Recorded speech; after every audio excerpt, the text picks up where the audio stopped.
Assalamualaikum warahmatullahi wabarakatuh. Jumpa lagi di pembahasan kisi-kisi dan soal esai penilaian akhir semester atau PAS 1 Mapel IPA kelas 9 tahun pelajaran 2023-2024. Mari kita mulai pembahasan dan contoh soal berikut ini. Jangan lupa like, subscribe, dan share ya. Terima kasih.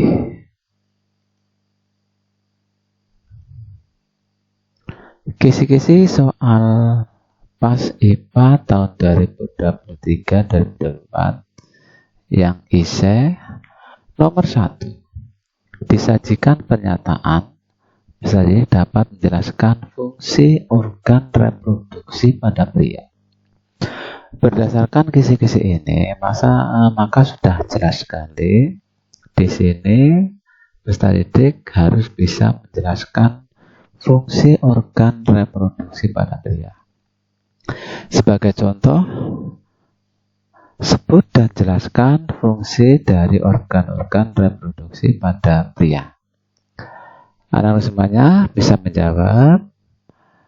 Yang pertama adalah vas deferens, berfungsi sebagai penghubung antara epididymis dengan uretra. Yang kedua ada uretra, berfungsi sebagai saluran tempat keluarnya sperma dan urin. Yang ketiga penis, berfungsi sebagai alat kopulasi atau berhubungan badan suami istri. Yang keempat skrotum, berfungsi untuk menjaga suhu testis agar sesuai untuk memproduksi sperma. Yang kelima ada testis, berfungsi sebagai tempat pembentukan sperma dan hormon testosteron. Yang keenam epididymis, berfungsi sebagai tempat penyimpanan sementara dan pematangan sperma. Yang ketujuh ada kelenjar vesicula spinalis, berfungsi sebagai penghasil zat-zat untuk pertumbuhan sperma. Yang kedelapan ada kelenjar prostat, berfungsi sebagai penghasil cairan asam. Dan kelenjar koper berfungsi sebagai penghasil lendir bersifat basah. Biasanya untuk soal esai hanya disuruh untuk menyebutkan 4 saja atau mungkin 5. Jadi silakan hafalkan 5 saja, insya Allah sudah mewakili dari soal nomor 1. Oke, bisa dipahami ya? Mari kita lanjut untuk kisi-kisi soal esai yang kedua. Peserta didik dapat menjelaskan fase metagenesis pada tumbuhan lumut dengan benar. Ini juga sudah jelas, pokoknya kamu bisa menjelaskan fase metagenesis pada tumbuhan lumut. Maka sebagai prediksi soalnya adalah misal, tumbuhan lumut melakukan pergiliran keturunan atau metagenesis pada perkembangbiakannya, yaitu dari fase gametofit dan sporofit. Pertanyaannya, buatlah skema metagenesisnya dan beri keterangannya. Silakan, anak semuanya bisa langsung dipelajari ini, dipahami. Jadi yang namanya metagenesis tumbuhan lumut diawali dari spora, akan berubah menjadi protonema, kemudian protonema berkembang menjadi tumbuhan lumut. Nah, tumbuhan lumut ini akan menghasilkan antheridium dan archegonium. Nah, ini adalah generasi gametofitnya. Kemudian antheridium akan menghasilkan spermatozoid dan archegonium akan menghasilkan ovum.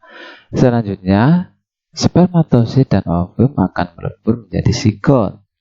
Sigot akan berkembang menjadi sporogonium dan akan seterusnya berkembang menjadi sporangium. Nah, ini adalah fase sporofitnya. Oke, silakan skema metagenesis ini hafalkan. Saya ulangi, ada spora, protonema, tumbuhan lumut. Nah, tumbuhan lumut menghasilkan antheridium dan archegonium. Selanjutnya antheridium akan menghasilkan sperma dan archegonium menghasilkan ovum. Dan spermatosit dan ovum akan berkembang menjadi zigot.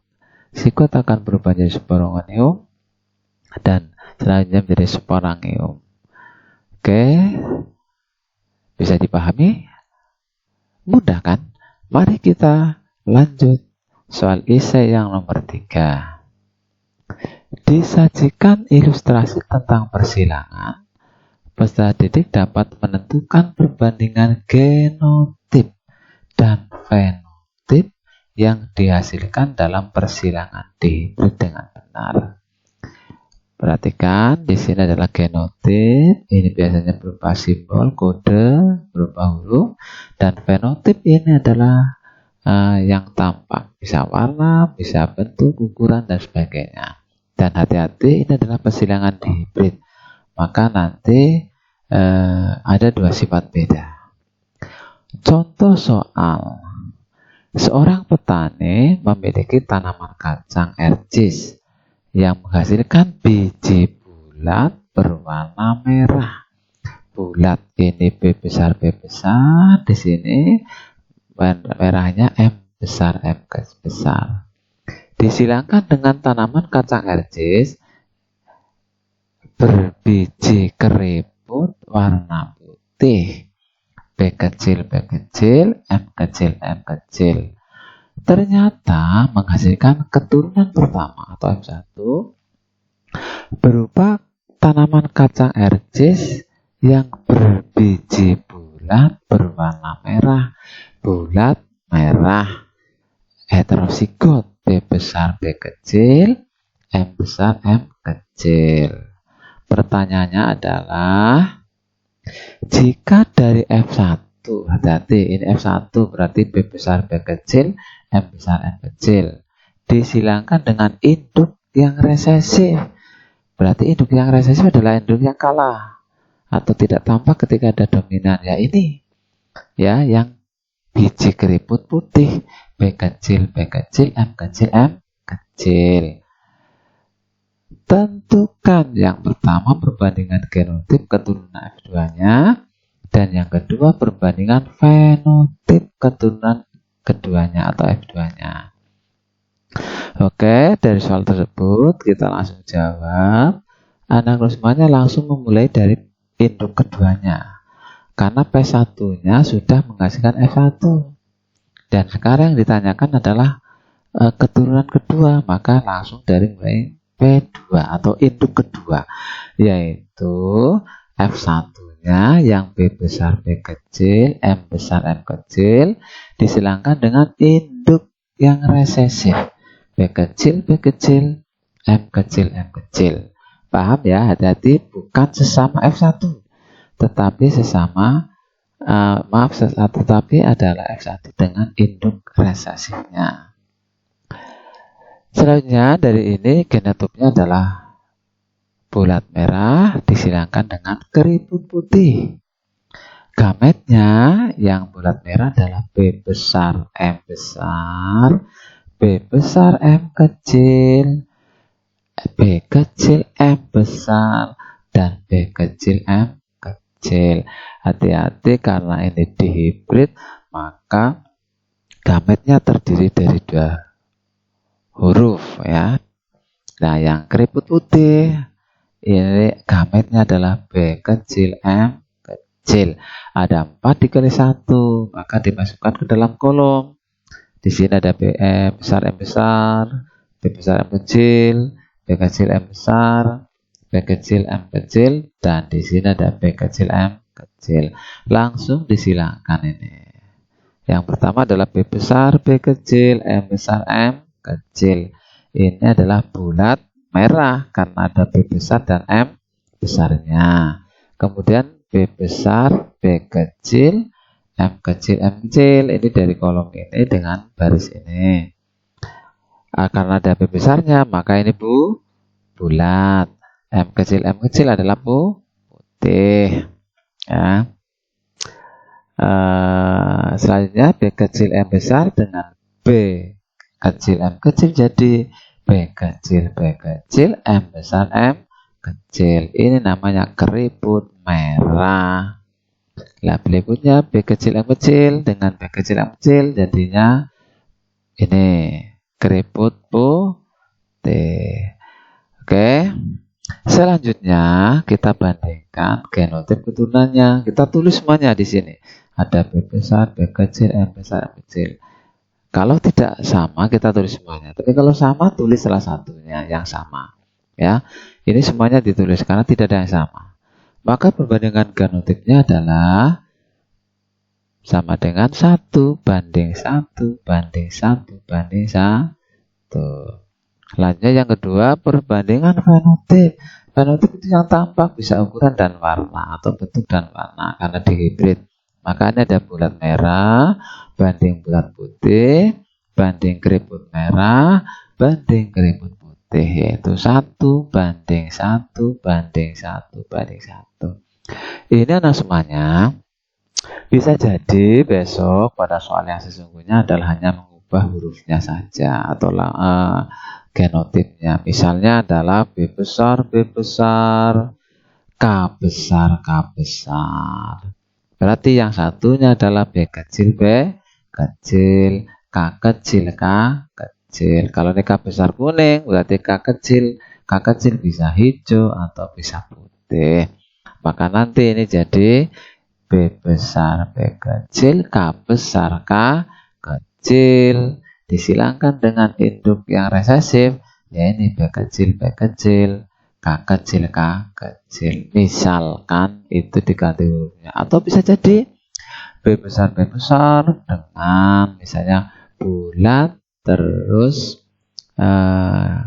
hijau, ya ini H besar, H besar. Di sini berarti keriput putih, ya. Berarti B kecil, B kecil, H kecil, H kecil. Intinya perhatikan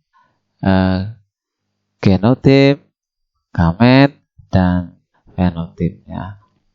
Jangan lupa tetap semangat dicoba ya, jangan putus asa. Insya Allah mudah kok. Oke, kita lanjut. Oh ya, jangan lupa yang belum like, subscribe, dan share segera ya. Toh tidak bayar. Ini untuk perbaikan kita bersama-sama. Dilanjut soal nomor 4. Disajikan ilustrasi tentang gaya kolom. Peserta didik dapat menghitung besar gaya kolom dengan tepat jika besaran yang lain diketahui. Oke, ini sangat jelas sekali. Besok rumusnya adalah F sama dengan K kali Q1 kali Q2 per R kuadrat. Hati-hati ini. Contoh soal. Dua buah benda masing-masing bermuatan positif 8 kali 10 pangkat min 9 kolom dan negatif 4 kali 10 pangkat min 9 kolom. Jika jarak antar benda 2 cm dan konstanta perbandingan adalah 9 kali 10 pangkat 9 Newton meter kuadrat per kolom kuadrat, maka tentukan besarnya gaya tarik-menarik dua benda tersebut. Oke, dari soal ini anak semuanya bisa memulai dengan diketahui Q1-nya ada positif, ini sekian, Q2-nya negatif 4 kali 10 pangkat 9. Oh ya anak semuanya, ada positif dan negatif jangan dipikirkan dulu. Pokoknya kalau lambangnya berbeda, nanti hasilnya mesti negatif. Kalau lambangnya sama mesti positif. Artinya kalau hasil akhirnya negatif berarti terjadi tarik menarik. Kalau hasilnya positif itu tolak menolak. Jadi lambang ini plus dan negatif sementara diabaikan dulu. Oke, R-nya berapa? 2 cm. Kita ubah menjadi meter dikalikan 10 pangkat negatif 2. K-nya 9 kali 10 pangkat 9 Newton meter kuadrat per kolom kuadrat. Ditanya F atau gaya kolom. Lanjut kita jawab. F sama dengan K kali Q1 kali Q2 per R kuadrat. Dimasukkan ya. Ada 9 kali 10 pangkat 9 dikali 8 kali 10 pangkat min 9 dikali min 4 kali 10 pangkat min 9 dibagi R-nya tadi berapa? 2 kali 10 pangkat min 2 kuadrat. Nah, ini kita tentukan terlebih dahulu. 2 kuadrat ini sama dengan 4. Nah, misal besok 3, ya 3 kuadrat adalah 9.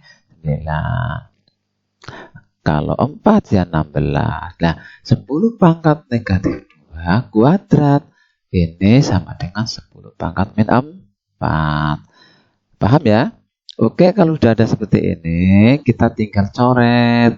Ini ada 4, di sini ada 4, kita coret ketemu 1, ini min 1, atau ini min 1, ini 1. Maka tinggal 9 dikali 8. Ketemu berapa? 72. Lah ini ada negatif ya, karena plus kali negatif ketemunya negatif. Jangan lupa ini ada pangkat positif 9, ada pangkat negatif 9. Punya 9, hutang 9. Ini habis, masih punya hutang 9. Nah, yang ini negatif 4 naik jadi plus 4. Punya hutang 9 dibayar 4, maka tinggal negatif 5.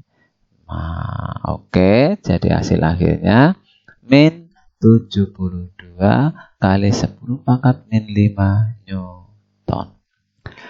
Jangan lupa besok itu angkanya sangat mudah. Artinya misalnya ini 3 ya, dikuadratkan jadi 9. Maka coret saja yang 9. Kalau ini 2 ya, ini 4 jadinya coret yang 4. Oke, sangat mudah kan? Kita lanjut soal yang nomor 5. Nah, nomor 5 ini tentang listrik dinamis. Soalnya atau kisi-kisinya disajikan sebuah gambar rangkaian hambatan listrik dan sumber tegangan. Ini ada hambatan listrik ya. Nah, ini paralel kebetulan ya. Dan sumber tegangan ini beda potensial. Peserta didik dapat menentukan hambatan total penggantinya dan besar kuat arus yang mengalir. Oke, contoh soal begini. Perhatikan gambar rangkaian hambatan listrik berikut. Ini misalnya ada R1, R2, R3 disusun secara paralel. Ada 2 ohm, 3 ohm, 6 ohm, dan V-nya 3 volt. Pertanyaannya adalah tentukan RP atau hambatan paralel pengganti. Yang B, I total ya, atau kuat arus yang mengalir. Oke, kita jawab. Langsung diketahui R1 2 ohm, R2 3 ohm, R3 6 ohm, V-nya 3 volt. Ditanya RP dan I total. Langsung RP-nya pakai 1 per RP. Ini yang semuanya karena ini paralel. Rumusnya adalah 1 per RP sama dengan 1 per R1 ditambah 1 per R2 ditambah 1 per R3. Kita masukkan sama dengan 1 per 2 ditambah 1 per 3 ditambah 1 per 6. Kita samakan penyebut. Ada 2, ada 3, 6. Maka kita pakai 6. Nah, dari sini 2 jadi 6 dikalikan 3. Maka yang 1 kalikan 3 jadi 3 per 6. Yang 3 jadi 6 ini dikalikan 2. Maka satunya juga kalikan 2 sama dengan 2 per 6. Ditambah tetap ini 1 per 6. Maka 3 tambah 2 tambah 1 sama dengan 6 per 6. Sama dengan 1 ohm. Bisa jadi besok pecahannya itu tidak langsung bisa disederhanakan. Masih dalam bentuk pecahan juga tidak apa-apa. Jangan khawatir. Karena tinggal mencari RP-nya adalah dibalik. Karena ini 6 per 6 dibalik sama juga 6 per 6. Maka RP-nya sama dengan 1 ohm. Misal besok R pengganti paralelnya misalnya adalah 2 per 3 1 ya, dibalik jadi 3 per 2. Oke, bisa dipahami? Selanjutnya kita masukkan ke rumus yang kedua, yaitu mencari I total pakai hukum Ohm, yaitu V sama dengan I kali R. Maka I sama dengan V per R, di mana R-nya adalah R paralel, karena kebetulan rangkaian ini adalah rangkaian paralel. Maka V-nya sama dengan 3 dibagi RP-nya 1. Ketemu 3 ampere. Begitu anak semuanya yang hebat dan saya banggakan untuk pembahasan kisi-kisi soal IC pas 1 IPA kelas 9. Sekian, terima kasih. Semoga kalian sukses semuanya. Amin.